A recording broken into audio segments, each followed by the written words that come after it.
Hi. All right, I want to start and get a picture of you guys before I...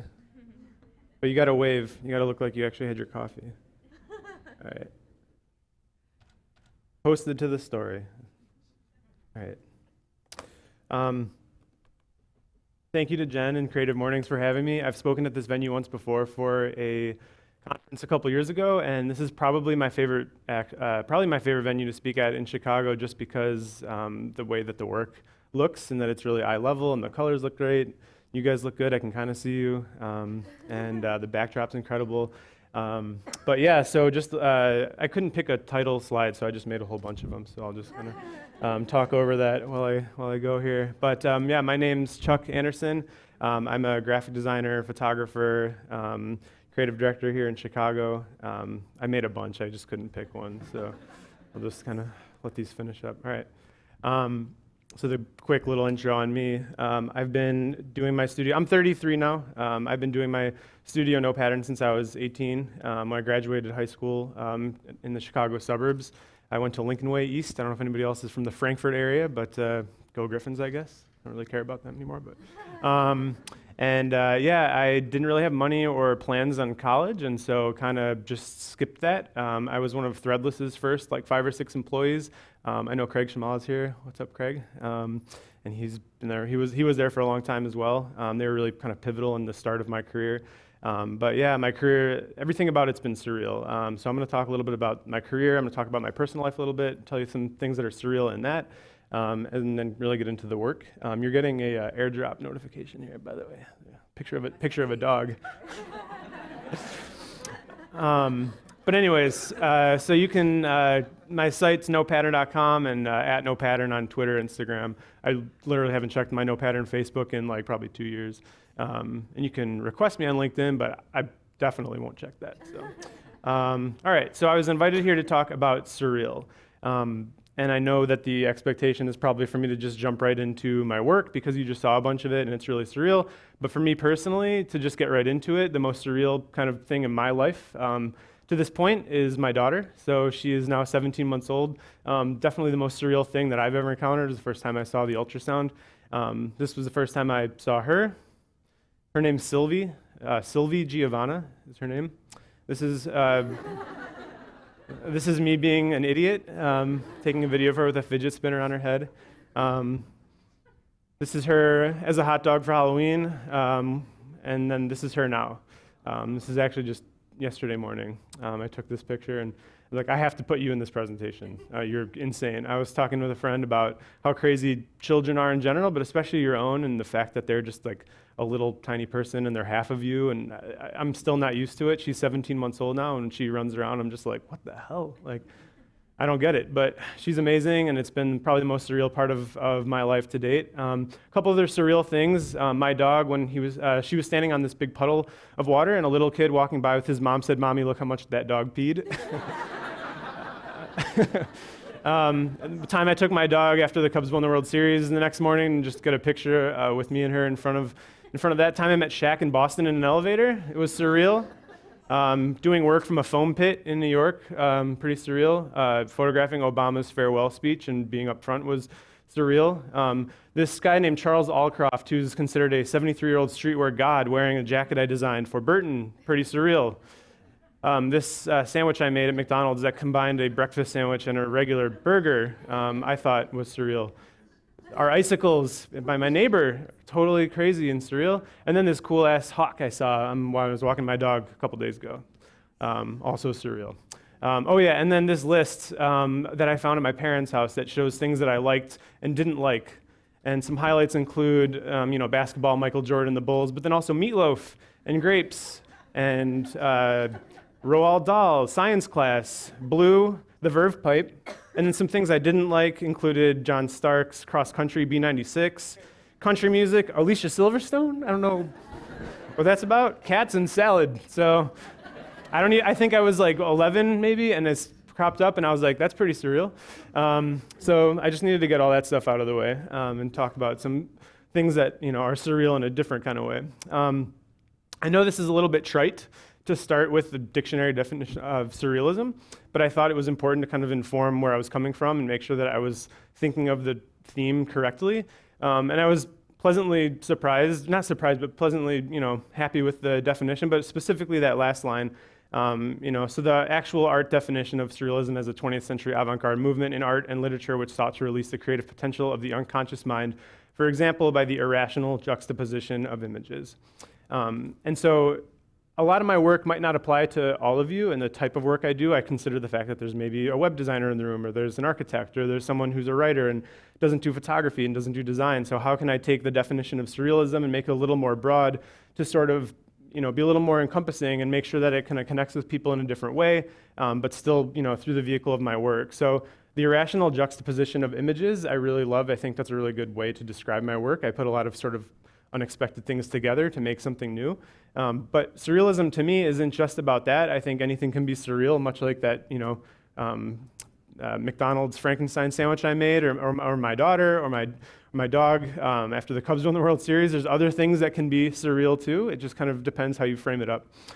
So the irrational juxtaposition of mediums, the irrational juxtaposition of colors, the irrational juxtaposition of ideas, techniques, people, cultures, situations, and time. So to me, all these things are surreal, and it really just depends how you blend them and how you put them together. That to me, is really what I'm interested in. The feeling I get of things being surreal as a father, as it relates to my role as an artist, as it relates to my role as a designer. Time, the way that I'm affected by the fact that I didn't go to college at all, and I started when I was 18, and I'm 33 now, and how I have to sort of reconcile the fact that I don't have a base foundation, and I wasn't properly trained, and I had to teach myself, everything I do. I think there's something surreal about that when I really think about it, and kind of, go full circle and just kind of think about the full story of my career up until now. And I think, memories and how our minds kind of like string things together to create new things and create new moments and create new work. And I think the best way I can sort of narrate a lot of this stuff and getting really into my work is just, starting a little bit from kind of the beginning.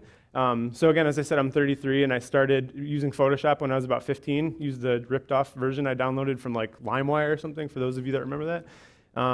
I've told people at Adobe that, and they were like, oh, that's all right, you pay now. I'm like, all right. They know how they get their customers. So I've been using Photoshop and interested in art and interested in design my whole life, but when I got on a computer, everything changed. The speed of it, the immediacy of it, the fact that like my mind is in a million places at once. Even the name No Pattern, it's very indicative of the way I think, and every day I'm kind of interested in something different. So just to kind of share some of the work I did. So you'll see up top there references what the work is and when I made it. This is from 2002, which is insane to think about, being 17 years ago now, when I really kind of was first started to get my legs under me using Photoshop. And just as I was experimenting with Photoshop, I don't know if anybody here remembers a program called Bryce 3D, but I made this in that. Probably not a lot of people that remember that. Stuff like this that I'm sure was inspired by some sort of Dashboard Confessional lyric at the time. And then just random stuff. It was just me playing around. But I was always really interested in combining photography and design. That's always been my bread and butter. It's something I feel like I'm really good at. It's something I feel like people want to hire me for. So it's really something I've kind of taken up. And when you look at my portfolio, you look at my work, you'll notice a lot of my own photography. You'll notice a lot of other people's photography that I then take and manipulate and turn it into other things. So, one other thing, like learning how to like duplicate yourself in Photoshop over and over again is an interesting thing when you show your parents and like, oh, can you do that to me? And your mom's like, here, take a picture. Like, Mom, I'm not doing this, stop. So surreal, I think this was something I made in 2004, and it was a piece of work that I ended up putting out as a print that I sold in an online store. The funny thing is it's so colorful and crazy, but the reality of the situation behind the scenes is that this is just a picture of this business parking lot by my parents' house in Frankfort, Illinois, that I would go out, at 1 o'clock in the morning with some shitty camera, take pictures and come home and then stay up until 5, 6 o'clock in the morning just playing around with it in Photoshop until I got something out of it and it created something totally new. So for me, it was always just sort of reconciling the fact that I felt like I grew up in a place that didn't really resonate with me in the suburbs, but wanted to use what I had around me and make the most of it. And probably a lot of you can identify with that if you didn't actually grow up in a creative city, but I had parents that really fostered that for me. So I tried to make the best of what I had around me. When I'd go on a vacation or I'd go on a trip anywhere, I always had my camera by my side. Pre-iPhone, pre-social media. It's crazy to think about working in 2004, 2005, like right before all this stuff kind of popped. But for me, it was always about taking photos and then just sitting with them with no real plan other than to turn it into something that was surreal. This is at my grandparents' lake on Lake Ontario in upstate New York. I was probably floating around in a raft playing with a cousin or something like that, but I would always be capturing images, thinking what I might be able to do with them.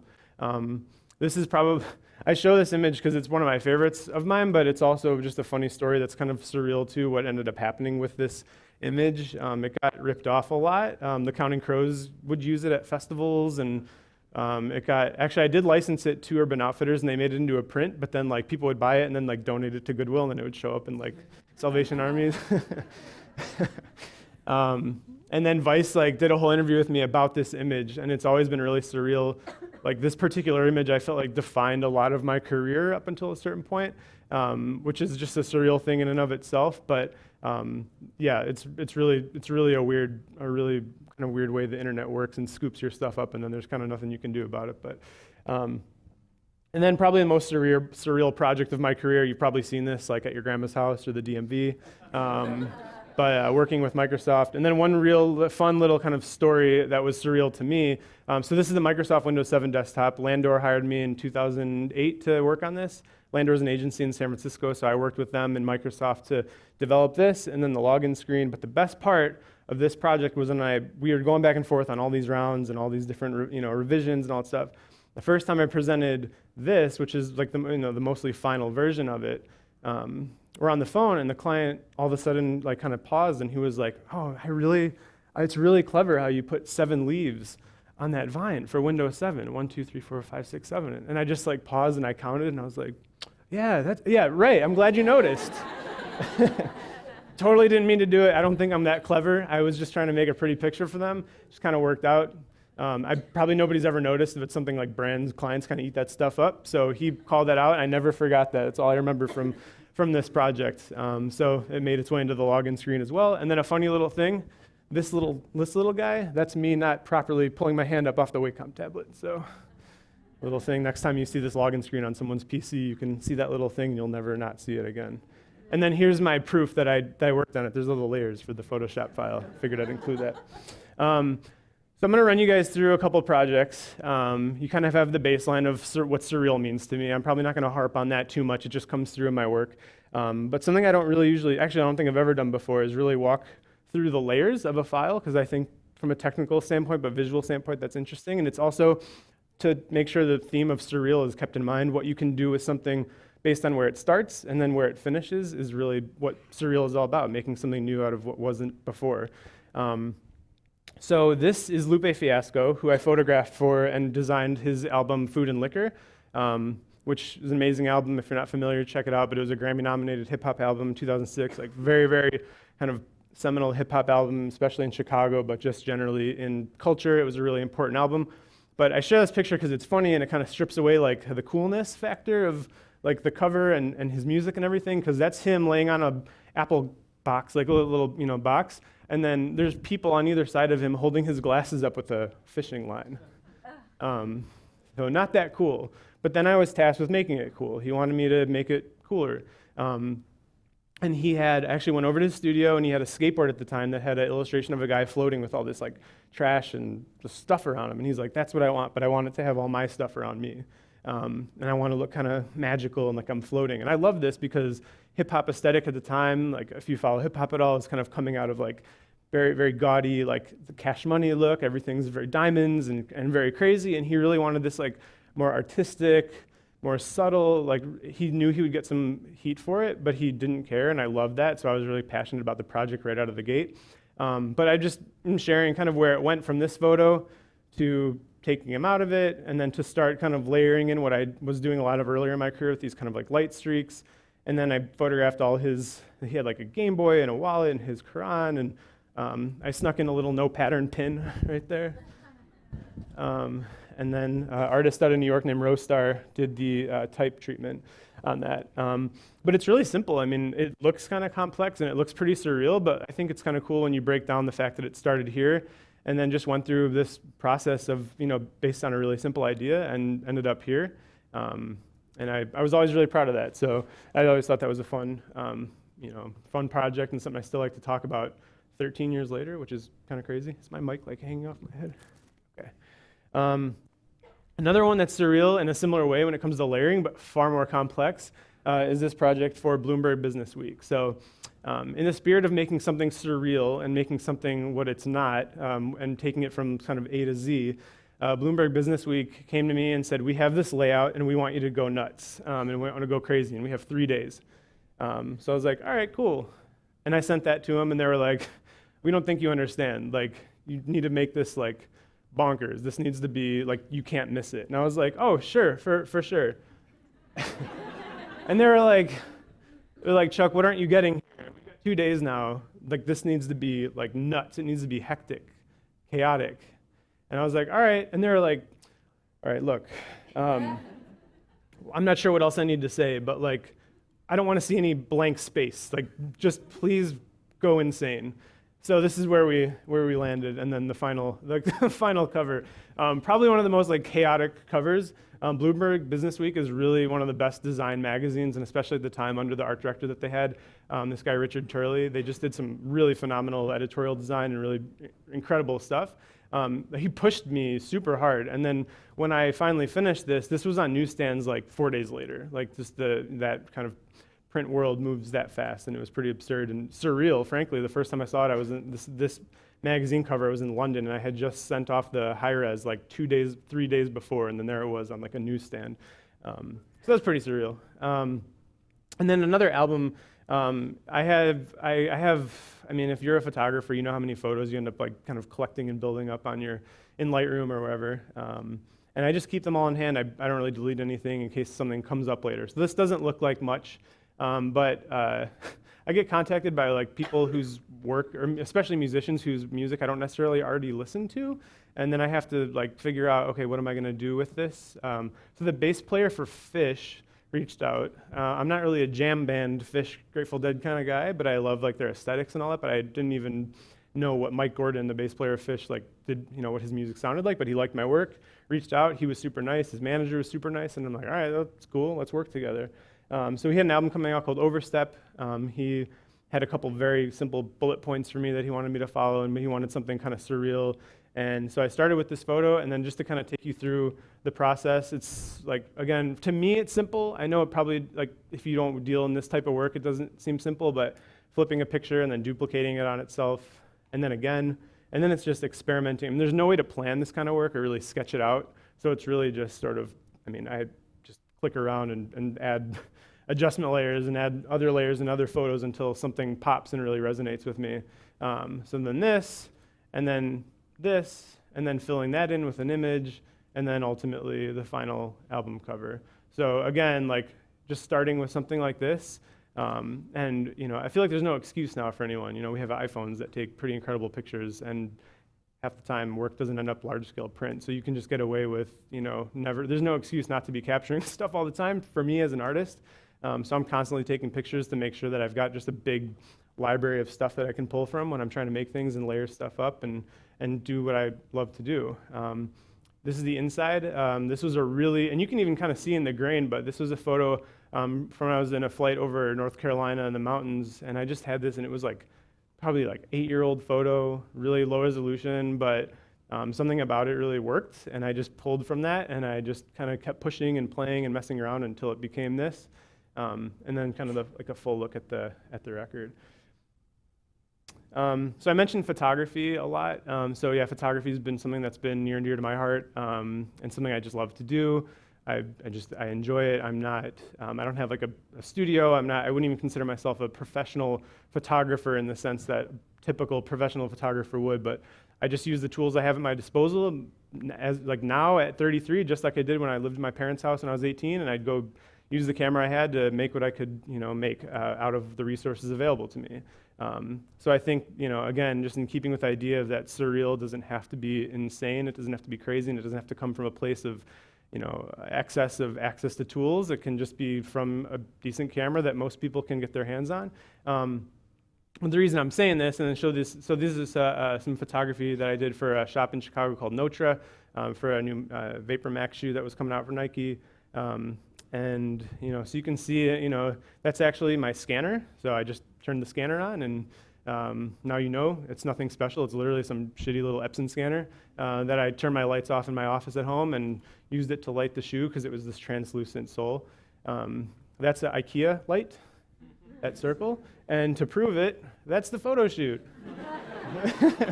Seriously, that's literally the photo shoot right there. I mean, I'm just saying, you don't need a lot to make something surreal. You don't have to be in an environment. You don't have to be in the right place at the right time with the exact right idea, with the exact right, computer, and just, there's always a need for I need. I don't have the right thing. I don't have the right idea. I'm not in the right place in my career yet. And for me, that's just all excuses. You can get right to it right now when you want to, if you want to. You just have to use what you've got around you and go. That's it. And then you can make surreal things all day long. Whether it's work like mine or work like whatever it is that you do, I just think that I show this because to me it speaks, and that's I don't know where that light's from. It's Amazon. It's $40 light, that lamp right there that I front lit it with. So again, this is really fun for me to kind of show some of the builds and the processes because I don't usually do that. So I think it helps understand the concept of surreal, where things can go and how simple I try to keep it in order to make you sort of look twice. So when I first I lived up in Andersonville for a while, and when I got the new camera that I had at the time, obviously you get a new camera, you go out and you just take pictures of everything. And there's this alley I walked past every day, and I had never thought anything of it really, but I had my camera, and I did one day, and I took this photo. I went home, made it black and white, and I'd been working on a series of work at the time, where I was just introducing these kind of surreal shapes and colors into black and white imagery. Unlike before, I was kind of just dousing the entire image in color. I kind of stripped that away from some of the earlier stuff you saw and kept it really simple, and then just started adding these really simple shapes and these really simple forms in Photoshop. It's literally a circle filled in with an outer glow layer added. And then in order to make it more realistic, just kind of painting in a light layer of light to create some reflections, and that's it. It's this is a 5-6 layer Photoshop file at best. And again, in showing that process, I think helps understand where, again, just making a lot out of a little, or taking the mundane and trying to make it a little more exciting as best you can. Another photo from Seattle, and I love going out at night and taking photos. I don't so much anymore, especially having a toddler now. I don't really have the energy or interest in going out and shooting photos. I'd just rather be home hanging out with her or watching reruns of The Office and then falling asleep. But when I do go out and shoot photos at night, it's such a kind of peaceful activity for me to do, and there's no one to tell me anything. I can just do whatever I want, move at my own pace, and it's just kind of a zen sort of thing that I enjoy. But then the real fun for me comes when I start to, add things into it. Again, this is all Photoshop. There's not 3D, so it's just actually the cube shape was built in Illustrator. So just taking a square, extruding it, making that shape into a stroke, putting it into Photoshop, and then really kind of massaging it until it really starts to, develop into, the real thing that you see here, adding reflections. And I think in order to make something surreal and getting really kind of specific here on the technical standpoint, is doing enough detail work that it convinces someone that it might have actually been there. My goal would be to have someone look at this and wonder what that even was in the photo, as opposed to thinking it was done entirely in post. So even just thinking about if something lit up, what light, what it would hit, what things would be affected by this light. And so there's these little details, I think, that help kind of convince your mind to look twice and question what it is that you're seeing. And just have a couple other, I know I'm just got to keep time in mind here. We'll leave some time for Q&A at the end, but just some other images that I think, especially stuff here in Chicago. This is just over at Montrose Harbor. I used to go over, keep saying used to, I guess that's kind of sounds sad. I haven't gone out and shot photos like alone in a while, probably the last 17 months.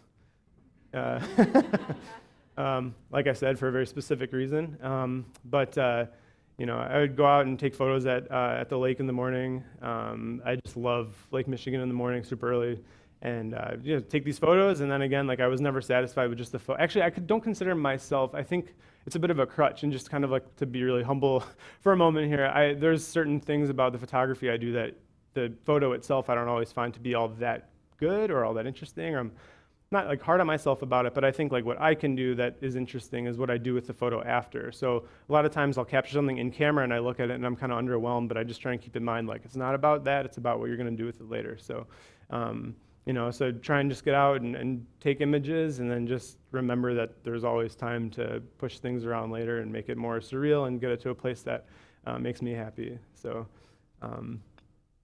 this is a picture down the been to Green Street Smoked Meats when you walk in over in the West Loop, just like the entranceway, and then that's a Chicago photographer named Michael Salisbury.